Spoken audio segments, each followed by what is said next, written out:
Hello बच्चों, कैसे हैं आप सब लोग? बढ़िया। चलिए, आज हम आपके लिए जो टॉपिक लेके आए हैं that is cell wall. Cell wall के बारे में हम लोग डिस्कस करेंगे। ये क्या होता है, कहाँ होता है, किस ऑर्गेनिज्म में होता है, किस में नहीं होता है। तो अगर सेल वॉल की हम लोग बात करें तो आपको क्या लगता है ये किस किस ऑर्गेनिजम्स में होता होगा, किस में होता है, किस में नहीं होता है? सेल वॉल बच्चों प्लांट सेल्स में होता है। प्लाज्मा मेम्ब्रेन और सेल वॉल में बहुत कंफ्यूज होते हैं बच्चे, तो आप बिल्कुल कंफ्यूज मत होइएगा। सेल वॉल सिर्फ प्लांट्स में होता है और सेल वॉल सिर्फ प्लांट्स में होता है, और प्लाज्मा मेम्ब्रेन प्लांट, एनिमल, हर सेल में होता है। Got it? इसमें आपको बिल्कुल भी कंफ्यूज होने की जरूरत नहीं है। अभी हम लोग किसके बारे में पढ़ रहे हैं? सेल वॉल के बारे में। Now see, in plant cell there occur a rigid cell wall which lies outside the plasma membrane. अब देखिए, प्लाज्मा मेम्ब्रेन के बाहर सेल वॉल होता है। प्लाज्मा मेम्ब्रेन की ये लेयर है तो इसके बाहर सेल वॉल होगा, और सेल वॉल हमेशा प्लांट सेल्स में होते हैं, एनिमल्स में नहीं होते हैं। Got it? चलिए, now see, cell wall is non living. Cell wall क्या होता है? नॉन लिविंग होता है, लिविंग नहीं होता है। ये फ्रीली परमिएबल होता है, इसमें परमिएबिलिटी इजीली हो जाती है। Secreted by the cell itself for the protection of its plasma membrane and cytoplasm. अच्छा, अब ये क्यों होता है? ये सेल के प्रोटेक्शन के लिए होता है। ये जो हमारे प्लांट सेल्स होते हैं इनके प्रोटेक्शन के लिए होता है, प्लाज्मा मेम्ब्रेन के प्रोटेक्शन के लिए होता है। Got it? Bye it's membrane and cytoplasm, जो इसके अंदर साइटोप्लाज्म है, प्लाज्मा मेम्ब्रेन है, जो अदर ऑर्गेनल्स है उनके प्रोटेक्शन के लिए होता है। नाउ सी, ये आपका प्लांट सेल है। अब इसमें क्या क्या है? एंडोप्लाज्मिक रेटिकुलम है, न्यूक्लियस है, माइटोकॉन्ड्रिया है, राइबोसोम है, cytoplasm, Golgi complex, vacuole, lysosome, chloroplast. ये इतने कॉन्स्टिट्यूएंट्स होते हैं सेल में। अब इसके बाहर आपका होगा प्लाज्मा मेम्ब्रेन, और प्लाज्मा मेम्ब्रेन के भी ऊपर होगा, बाहर होगा cell wall. Got it?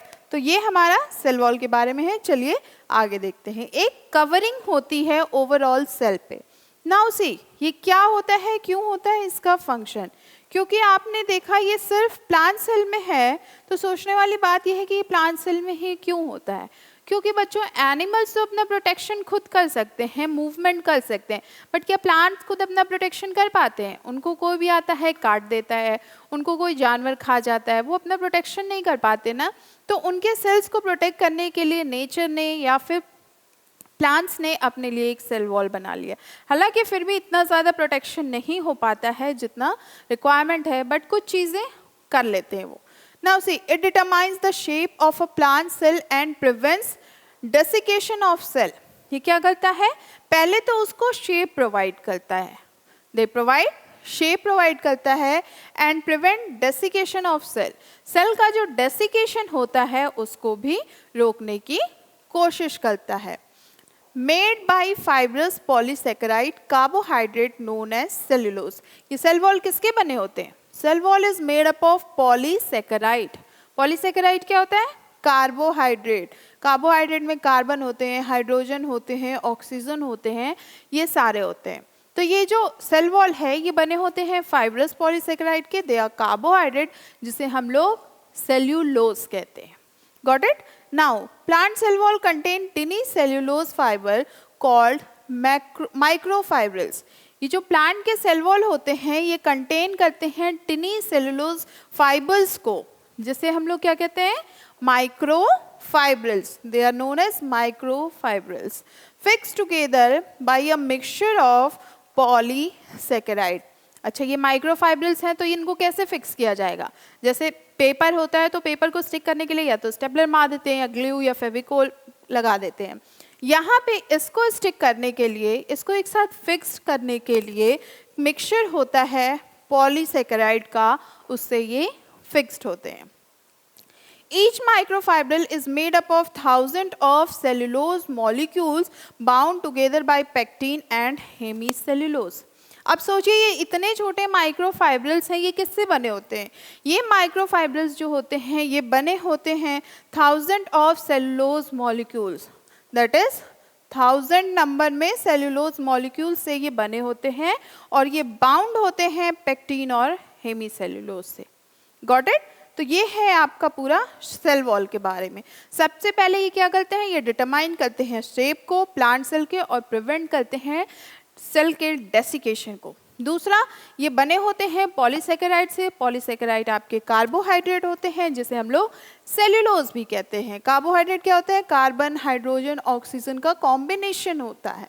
Okay, now ये जो प्लांट सेल वॉल होते हैं ये कंटेन करते हैं छोटे छोटे सेल्यूलोज फाइबर्स को जिसे हम लोग माइक्रोफाइब्रिल्स कहते हैं, और ये फिक्स्ड होते हैं एक साथ पॉलीसेकेराइड के मिक्सचर के थ्रू। अब एक माइक्रोफाइब्रिल जो होता है ये बना होता है 1000 नंबर ऑफ सेल्यूलोज मॉलिक्यूल से, और ये एक दूसरे के साथ अटैच होते हैं पेक्टिन और हेमीसेल्यूलोज से। Got it? आप बिल्कुल भी कंफ्यूज नहीं हो रहे हैं, आई होप। चलिए आगे बढ़ते हैं, आगे देखते हैं फंक्शन क्या है सेल वॉल का। किसी भी चीज़ के बारे में जब हम लोग पढ़ते हैं तो सबसे पहले अगर हम लोग इसका फंक्शन जान लें तो बाकी पढ़ने में अपने आप इंटरेस्ट बना रहता है। Okay, they provide turgidity. See, as water enter the vacuole through osmosis, osmosis के थ्रू जैसे ही वाटर एंटर करता है सेल में, the plant cell expands, plant cell क्या हो जाता है, एक्सपेंड हो जाता है। Okay, the cell wall has to be strong enough to resist this expansion and so enables the cell to become turgid। अब यहाँ पे क्या बोल रहे हैं कि जब कोई भी वाटर मॉलिक्यूल है ये ऑस्मोसिस के थ्रू सेल्स में पहुँच जा रहे हैं, तो सेल्स में पहुँचने के बाद एक टाइम आएगा जब ये बहुत ज़्यादा वाटर मॉलिक्यूल्स उसमें हो जाएंगे तो वहाँ पे सेल बर्स्ट कंडीशन आएगी। तो सेल बर्स्ट आउट ना हो उसको रिजिडिटी प्रोवाइड करता है ताकि वो रेजिस्ट रहे, सेल ब्रेक ना हो, और साथ ही साथ वो एक्सपेंड करता रहे। मतलब कोई चीज़ अगर एक्सपेंशन होती रहेगी तो उसमें ब्रेकेज के चांसेस नहीं रहेंगे। जैसे बलून है, बलून में अगर आप वाटर भर रहे हो तो अगर वो एक्सपेंड करता रहेगा तो वो फटेगा नहीं जल्दी। ठीक, तो यहाँ भी वही कंडीशन है। So it provide turgidity to the cell. Now, strength and support. It provides strength and support also. See how cellulose microfibrils are very strong. जो cellulose के microfibrils हैं ये बहुत strong होते हैं। जितने छोटे हैं ये पर ये बहुत strong होते हैं। Strength may be further increased by the addition of lignin tissue such as xylem. अब इनकी strength आगे और भी बढ़ जाती है, further इनकी strength और भी बढ़ जाती है जब इनमें lignin को ऐड किया जाता है। Addition of lignin in tissue such as xylem, xylem में जब लिग्निन को ऐड किया जाता है तो ये इनकी स्ट्रेंथ और बढ़ जाती है, जिससे पावर इनकी और बढ़ जाती है। In cell such as collenchyma extra cellulose is added to the cell wall to increase mechanical support. अब इसमें क्या कह रहे हैं, ये जो सेल होते हैं जैसे कि कोलेनकाइमा एक्स्ट्रासेलुलोज इनको ऐड किया जाता है सेल वॉल में जिससे कि सेल वॉल का मैकेनिकल सपोर्ट बढ़ा रहे, बना रहे, ज़्यादा देर तक रहे, अच्छा सपोर्ट सिस्टम इनको प्रोवाइड करता रहे। तो ये आपके सेल वॉल के फंक्शन होते हैं, that it provide turgid and strength and support. Got it? चलिए आगे बढ़े, हम लोग इसके बारे में और देखते हैं। Now they are freely permeable. Freely permeable का मतलब क्या होता है बच्चों? जब हम लोग ऑस्मोसिस डिफ्यूजन पढ़ रहे थे तो वहाँ परमिएबिलिटी के टर्म्स आ रहे थे। See, it is freely permeable to water substance in the solution, मतलब इजीली परमिएट हो जाते हैं, पेनिट्रेट होके इधर से उधर चले जाते हैं। तो ये फ्रीली परमिएबल होते हैं किसके लिए? वाटर मॉलिक्यूल्स के लिए, और जो सोल्यूशन प्रेजेंट होता है सब्सटेंस में उसके लिए। Got it? The cell wall of adjacent cells are glued together by the middle lamella.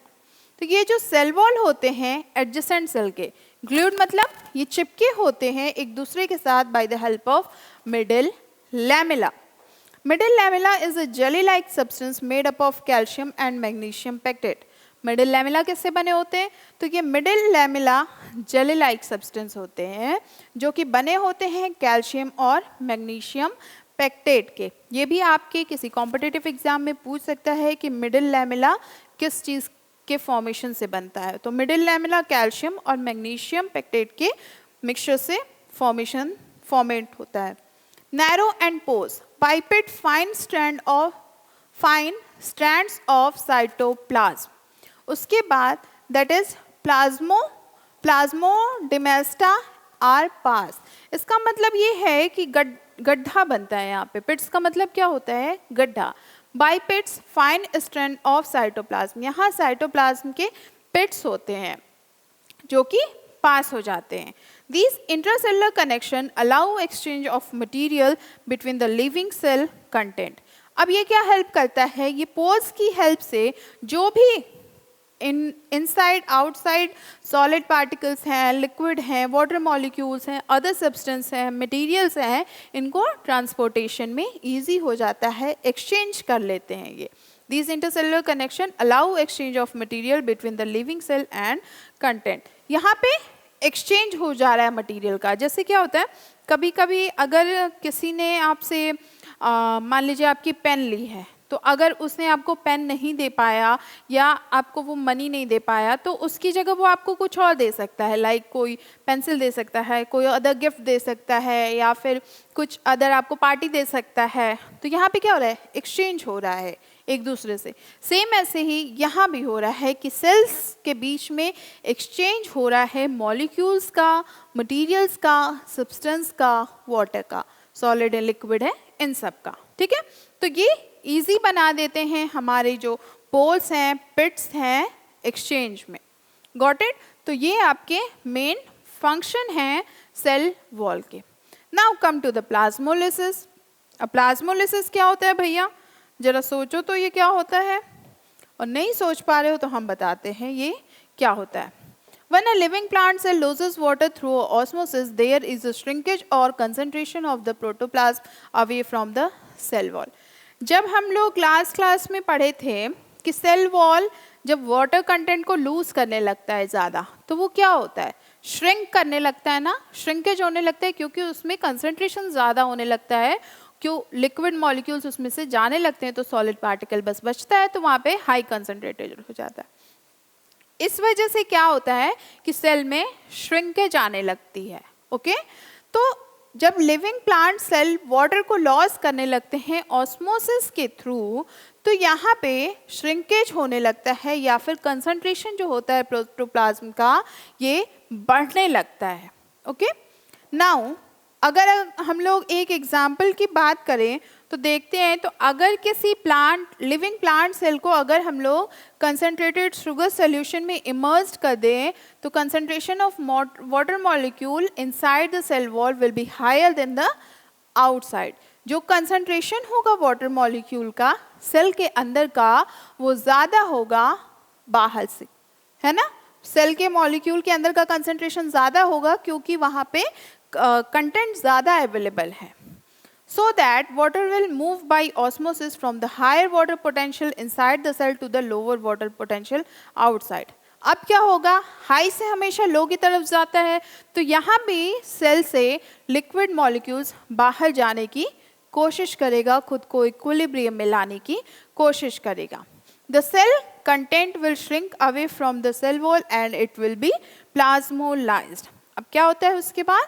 जब बाहर जाने लगेगा वाटर, कोई भी सोल्यूशन बाहर जाने लगेगा, तो वो सेल श्रिंक करने लगता है, सिकुड़ने लगता है, क्योंकि उसके पास लिक्विड जो रहते हैं उसकी कमी हो जाती है, सॉलिड मॉलिक्यूल्स अबंडेंट अमाउंट में हो जाते हैं, और वो अपनी स्ट्रेंथ को वीक करने लगता है, हल्का पड़ने लगता है।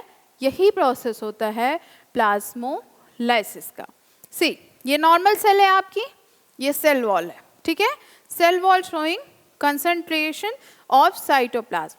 अब यहाँ पे क्या होता है, जैसे जैसे ये लिक्विड मॉलिक्यूल सेल के बाहर आने लगते हैं, तो ये सेल श्रिंक करने लगता है, ये सेल श्रिंक करेगा और ऐसे फॉर्म में आ जाता है। यही पूरा पैटर्न है प्लाज्मोलिसिस का। ओके, चलिए प्रोटोप्लाज्म हम लोग देखते हैं, प्रोटोप्लाज्म क्या होता है। Okay, now we will see about protoplasm. The content of a living cell contained within the plasma membrane form protoplasm. जो कंटेंट होते हैं लिविंग सेल के, ये प्लाज्मा मेम्ब्रेन के होते हैं और फिर ये बनाते हैं प्रोटोप्लाज्म को। Okay, protoplasm is usually differentiated into the nucleus and cytoplasm. Protoplasm दो चीज़ों में डिवाइड होता है, पहला है आपका न्यूक्लियस और दूसरा है आपका साइटोप्लाज्म। ये देखिए, ये है आपका साइटोप्लाज्म और ये है आपका nucleus. Got it? Cytoplasm and nucleus. Protoplasm का दो पार्ट में डिवाइड किया गया है, that is cytoplasm and nucleus. अब हम लोग साइटोप्लाज्म के बारे में देखते हैं कि साइटोप्लाज्म क्या होता है। Cytoplasm is the fluid and semi fluid. Cells में आपको पता है फ्लूइड और सेमी फ्लूइड दोनों अवेलेबल है, क्योंकि वहाँ पे लिक्विड भी है, ट्रांसपोर्ट से जो जा रहा है, जो सेल ने ड्रिंक किया है वो लिक्विड है। The fluid and semi-fluid matrix of a cell between the nucleus and the plasma membrane containing various organelle. Cell का ये जो पार्ट है, ओके, और ये न्यूक्लियस, इसके बीच में ये जो आपको पर्पल कलर के शेड में दिख रहा है, ये फ्लूइड और या सेमी फ्लूइड है। यही होता है साइटोप्लाज्म, जो कि कंटेन करते हैं वेरियस ऑर्गेनल को। वेरियस ऑर्गेनल्स मींस ये कंटेन करते हैं एंडोप्लाज्मिक रेटिकुलम को, माइटोकॉन्ड्रिया को, गोल्गी बॉडी को, इन सबको ये साइटोप्लाज्म में ही कंटेन करते हैं। ठीक है, इतना समझ में आया आपको? ये न्यूक्लियस है, ये आपकी प्लाज्मा मेम्ब्रेन है, और बीच में जो लिक्विड है that is known as cytoplasm. ठीक है, इसी साइटोप्लाज्म में आपके सारे सेल ऑर्गेनल्स रहते हैं। सेल ऑर्गेनल्स मतलब सेल के छोटे छोटे पार्ट, सेल के ऑर्गन्स छोटे छोटे। वो ऑर्गन्स क्या होते हैं? एंडोप्लाज्मिक रेटिकुलम होता है, गोल्गी बॉडी होती है, माइटोकॉन्ड्रिया होता है, बहुत सारे होते हैं, हम लोग उसके बारे में डिस्कस करेंगे। तो न्यूक्लियस और प्लाज्मा मेम्ब्रेन के बीच में जो fluid, semi fluid like content है जो प्रेजेंट है, जो कंटेन करता है सेल ऑर्गेनल को, that is known as cytoplasm. Endoplasm क्या होते हैं? इनर ग्रैन्युलर मास होते हैं। एक्टोप्लाज्म और cortex outer clear glassy layer. Endoplasm देखिए, अब ये सेल है, ओके, ये प्लाज्मा मेम्ब्रेन है, तो यहाँ पे ये जो हमारा साइटोप्लाज्म है, इसका एक इनसाइड वाला पोर्शन होगा, एक आउटसाइड वाला पोर्शन होगा। ओके, तो इनसाइड वाले को हम लोग कहते हैं एंडोप्लाज्म और आउटसाइड वाले को बोलते हैं एक्टोप्लाज्म। एंडोप्लाज्म जो होते हैं ये इनर ग्रैन्युलर मास होते हैं, और एक्टोप्लाज्म जो होते हैं ये आउटर क्लियर होते हैं। ये ग्लासी लेयर होता है, जो आउटसाइड वाला होता है ये ग्लासी लेयर होता है, क्लियर होता है, ग्लास टाइप का होता है, क्रिस्टल क्लियर टाइप का होता है। तो ये है बच्चों आपका साइटोप्लाज्म।